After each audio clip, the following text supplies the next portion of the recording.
Alex, you were cut off briefly, but those passengers are still leaving the aircraft. Yeah, they're starting to disembark now, Jonathan. It's my understanding, too, that we are actually expecting a statement imminently from the British Foreign Secretary, Dominic Raab. I think I was also, I don't know whether you caught me, I was stressing this is not a commercial flight. It is a chartered flight that's been laid on by the Qatari government. Now, I think the big question for many people, and I just caught Dominic touching on it there, is that there are still plenty of people who are inside Afghanistan, who are facing danger, who need to get out. How easy will it be for that to happen? Now, the exact mechanics of how people manage to get on this flight is difficult to say at this stage, but certainly it's by invitation. It's by invitation rather than you just turn up at the airport.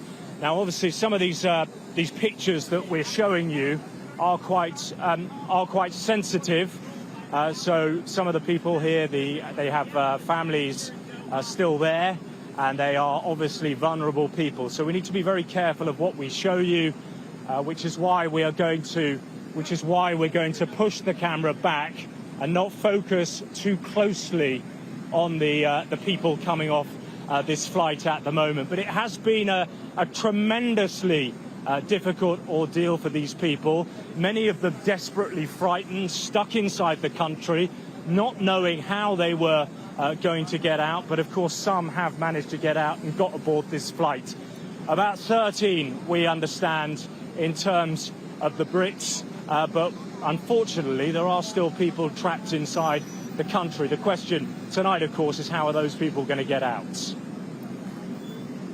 And Dominic, what actually happens to these people now that they've disembarked the aircraft? What are the logistics in terms of where they go, how they're looked after? Not entirely sure, actually. I mean, if they're foreign nationals, if they're amongst the Ukrainians, Americans, British, Canadians and Germans, then presumably they, after, I imagine, some kind of debriefing by their national authorities, will be allowed to go on their way.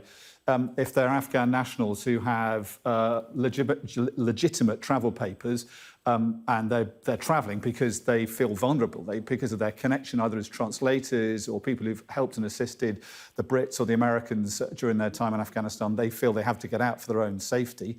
You know, they've been terrified in the 10 days since, been unable to get out, unlike many of their colleagues. For them, there's a process, I think, of working out where they're going to go next, what kind of assistance they will get from whichever country or government is effectively adopting them or sponsoring them. So there is a process they'll have to go through.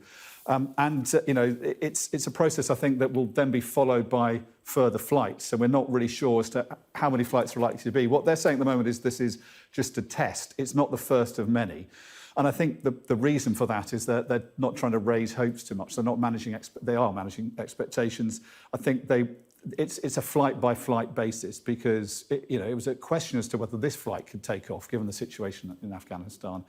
And I think they will try to see now how many more flights it can lead to. I mean, we are being told another 200 people, they are hoping to get another 200 people out within the next 24 to 48 hours. But we'll have to see how successfully that happens.